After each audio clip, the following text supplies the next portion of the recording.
Bonjour et bienvenue sur cette vidéo. Aujourd'hui, dans l'apprentissage du japonais, nous allons voir la leçon numéro 15 qui portera sur la particule K. Dans le cas de la particule K, on peut l'employer de deux manières. Voyons le cas numéro 1 qui sera la particule K servant à l'interrogation. Très souvent, vous entendez à la fin d'une phrase le son K. Cela signifie tout simplement que c'est une phrase interrogative. Rappelez-vous, lors de la leçon numéro 12, où je vous parlais de la particule né. Vous entendiez à la fin d'une phrase le son né signifiant n'est-ce pas, comme par exemple Kyō wa atsui desu ne.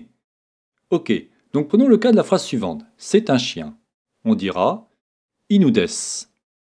Ensuite, prenons cette phrase et transformons celle-ci en une phrase interrogative.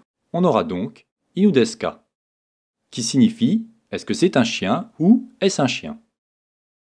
Donc vous l'aurez compris, dès que vous aurez la particule K en fin de phrase, cela signifiera que vous avez une phrase interrogative.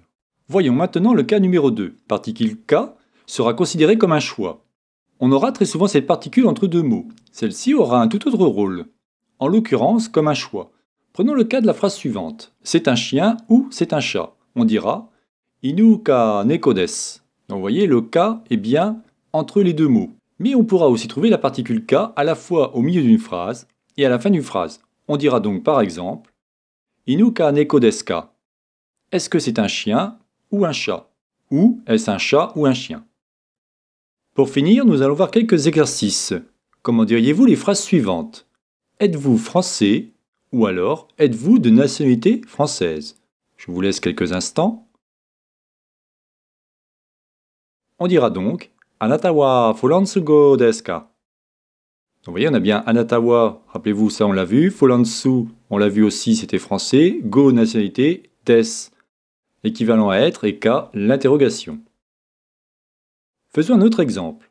Est-ce que c'est votre chat? Là aussi, je vous laisse quelques instants. La réponse sera Anata no neko desu ka? Anata no, votre, neko, chat, desu ka. Pareil, on a au niveau de l'interrogation. Et une dernière, est-ce que c'est notre voiture? On dira Watashi tachi no kuruma desu ka? Voilà, donc je n'en dirai pas plus cette vidéo.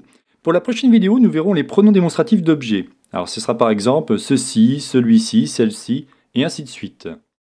C'était donc la chaîne Japonais pour tous, réalisée par Jean-Michel. Si vous avez aimé cette vidéo, n'oubliez pas de liker ou tout simplement vous abonner à ma chaîne. N'hésitez pas à me faire des commentaires, je me ferai un plaisir de vous répondre. Je vous souhaite une bonne journée et à la prochaine vidéo. Jamatane!